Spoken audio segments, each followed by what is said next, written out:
اس کائنات کی سب سے ایلیٹ چیز ایمان ہے، جس کے اوپر ہمیشہ کی کامیابیوں اور ناکامیوں کا فیصلہ ہونے والا ہے۔ تو آپ کیا سمجھتے ہیں کہ آپ کو یہ راہ چلتے فٹ پاتھ پہ گری پڑی مل جائے گی؟ اس کے لیے کوئی ایفرٹ پٹ نہیں کرنی پڑے گی۔ اور دنیا میں جس چیز کی منفعت چند سالوں کے لیے ہو، وہ بھی اتنی ایفرٹ پٹ کرنے کے بعد ملتی ہے، اور جس سے ہمیشہ کی کامیابیاں آپ کا مقدر ہونے والی ہیں، آپ سمجھتے ہیں کہ وہ آپ کو چنگیجی لگ جائے گی، مفت میں ہی مل جائے گی؟ نہیں، ناٹ ایٹ آل۔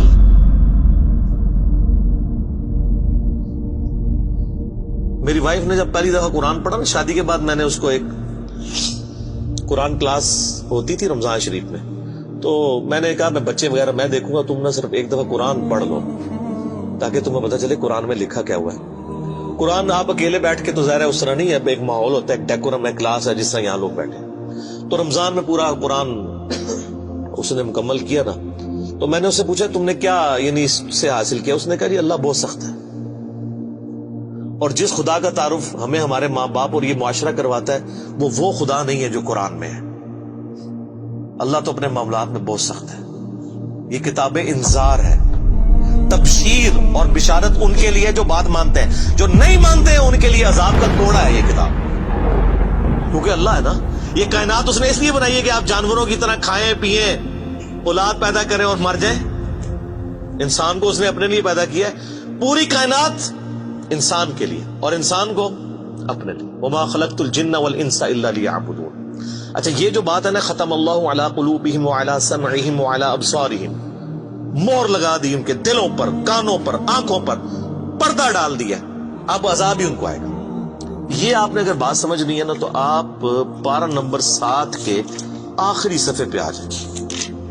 سورۃ الانعام میں آیت نمبر ہے 110، 7ویں پارے کی آخری آیت، آپ کے یہ بلو والے قرآن میں 142 نمبر پیج کی آخری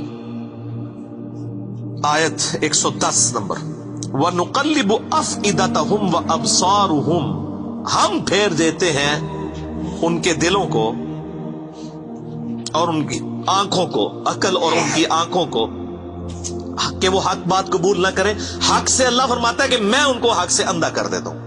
کما لم یؤمنوا بہ اول مرہ، جس طرح کہ انہوں نے بھی تو پہلی دفعہ جب ان کے اوپر حق کھلا تھا انہوں نے ایمان لانے سے روح گردانی کی تھی نا، اب یہ چاہیں گے بھی نہ تو میں ان کو اسلام کی طرف نہیں آنے دوں۔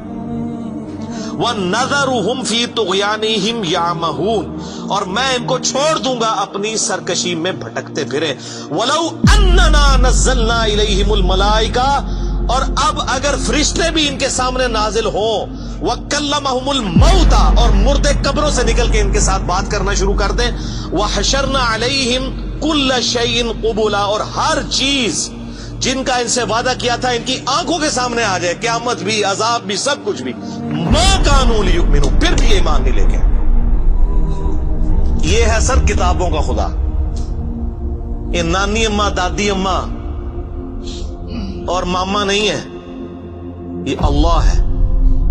کتنی سختی ہے کہ فرشتے بھی، اب مجھے بتائیں کسی سے مردہ نکل کے قبر سے کہے کہ میری تو پھینٹی لگ گئی ہے، آپ کو تو پوری زندگی نیند نہیں آنی ہے، لیکن اللہ فرما رہا ہے پھر بھی ایمان نہیں لے کے آئیں گے، کر لو جو کر، یہ اللہ کہہ رہا ہے۔ آمین۔ الا ان یشاء اللہ، ہاں اگر اللہ ہی چاہے زبردستی کسی کو اس طریقے سے ہدایت دے تو وہ الگ بات ہے۔ ولیکن اکثرہم یجہلون، لیکن اکثر لوگ جہالت کا شکار ہیں، وہ اپنی وشفل تھنکنگز کے اندر، امانیہم جنہیں کہا گیا ہے، وہ ان میں پھر رہے ہیں، پھرتے رہے۔ اللہ تعالیٰ اپنے معاملات میں بہت سخت ہے میرے بھائیوں، اللہ کو سیریس لینے کی ضرورت ہے۔ ظاہر ہے اس کائنات کی ایک ہی حقیقت ہے، وہ اللہ ہے، اگر اس کو کوئی سیریس نہیں لیتا تو اللہ تعالیٰ کے لیے کیا ہے؟ وہ تو اپنے نبی سے 3 دفعہ قرآن میں کہلوا رہا ہے، قل انی اخاف ان عصیت ربی عذاب یوم عظیم، اے نبی تم فرما دو کہ بالفرض اگر میں بھی اپنے رب کی نافرمانی کروں تو مجھے خود اس بات کا ڈر لگا ہے کہ بڑے دن کا عذاب مجھے بھی آ پکڑے گا۔ جی سورۃ الانعام، سورہ یونس، سورہ الزمر، 3 سورتوں میں یہ ایک آیت 3 دفعہ آئی ہے۔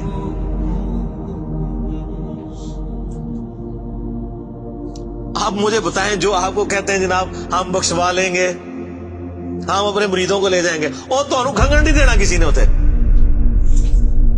تو یہ اس لیے کہ نہ انہوں نے خود قرآن پڑھا ہوا ہے اور نہ آپ کو پڑھنے دیں گے ورنہ آپ کا دماغ کھل جائے.